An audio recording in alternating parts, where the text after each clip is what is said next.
اندازہ یہ ہوتا ہے کہ ابھی بھی کم از کم جو بھی ہمارے پاس کیسز آئے تھے، میٹرز آئے تھے، ان میں سے میرے خیال میں 35% معاملات ابھی باقی ہیں جو لوگوں کے حل نہیں ہوئے۔ تو اس میں آج کے اس اجلاس کے توسط سے ملک ریاض صاحب سے بھی درخواست کروں گا کہ ملک صاحب مہربانی فرمائیں، اور جیسا کہ میں نے پہلے کہا تھا کہ وہ ان لوگوں کے دیندار ہیں۔ یہ لوگ کوئی ان سے خیرات نہیں مانگ رہے ہیں، کوئی ان سے چیریٹی نہیں مانگ رہے ہیں، یہ لوگ ان سے اپنا حق مانگ رہے ہیں۔ اور حق بھی کیا مانگ رہے ہیں کہ جو پیسے انہوں نے 2014 میں، 13 میں، 15 میں جمع کروائے تھے، جو اب ویسے 5 گنا، 6 گنا، 8 گنا ہو چکے ہیں، ٹھیک ہے نا، لوگ تو اس کا ریفنڈ مانگ رہے ہیں کہ وہی پیسے ہمارے واپس کر دو۔ تو جن لوگوں کو پیسے مل گئے، میں تو یہ کہتا ہوں وہ بیچارے اتنے خوش ہو کر جاتے ہیں۔ تو ملک صاحب کو خدا کا خوف بھی کرنا چاہیے، ہم ان کے لیے مشکلات میں مزید اضافہ نہیں کرنا چاہتے، اور ہم یہ چاہتے ہیں کہ ہمارا مسئلہ حل ہو۔ ہم ملک ریاض صاحب سے پہلے بھی ہم نے کہا تھا کہ ہم کوئی لڑنا نہیں چاہتے، ان سے ہم کوئی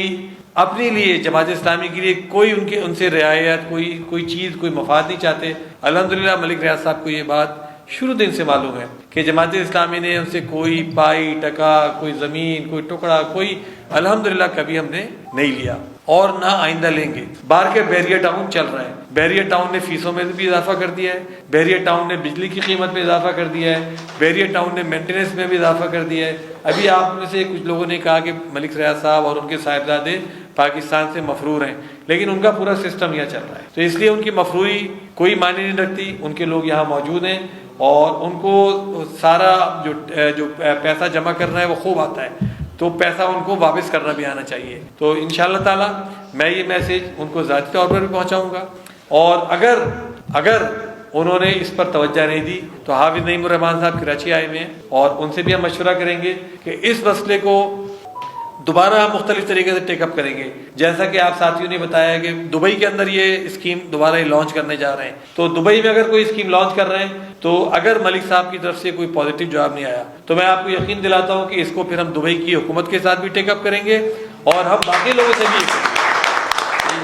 ملک ریاض صاحب کا ایک جو ابھی قصہ کہانی چل رہی ہے وہ بالکل سامنے آ چکی ہے، جو 190 ملین پاؤنڈ کا قصہ ہے کہ برطانیہ میں پاکستان سے چوری کیے گئے 190 ملین پاؤنڈ تھے، جس کیس میں عمران خان صاحب کو سزا ہوئی ہے۔ عمران خان صاحب اس میں کتنے قصوروار ہیں یا نہیں ہیں ان کی میں بات نہیں کرتا، لیکن یہ بات ثابت ہے کہ 190 ملین پاؤنڈ جو تھے وہ چوری ہوئے تھے، پاکستان کے لوگوں کی رقم تھی جو برطانیہ نے پاکستان کو واپس کی۔ تو اس سے یہ بات ثابت ہو چکی ہے کہ ملک ریاض صاحب کتنے بڑے بڑے ڈیفالٹ اور کتنے بڑے بڑے مسائل اور کتنے بڑے بڑے فراڈز کے اندر ملوث ہیں۔ تو بہرحال ہم ان کی پریشانیوں میں مزید اضافہ نہیں کرنا چاہتے، میں گھڑی یہ بات کہتا ہوں، اور اس لیے اس بات کا یقین دلاتا ہوں کہ وہ یہ نہ سمجھیں کہ ہم کوئی خالی یہ کوئی سیاسی ہم کوئی اسکورنگ کر رہے ہیں۔ ہمارا جو یہ پبلگیٹ کا شعبہ ہے یہ مستقل تمام ایشوز کو ٹیک اپ کرتا ہے، وہ نادرا کے ایشوز ہوں، وہ بیریئر ٹاؤن کے ایشوز ہوں، وہ کے الیکٹرک کے ایشوز ہوں، دنیا زمانے کے ایشوز، اس کو ہم ٹیک اپ کرتے ہیں۔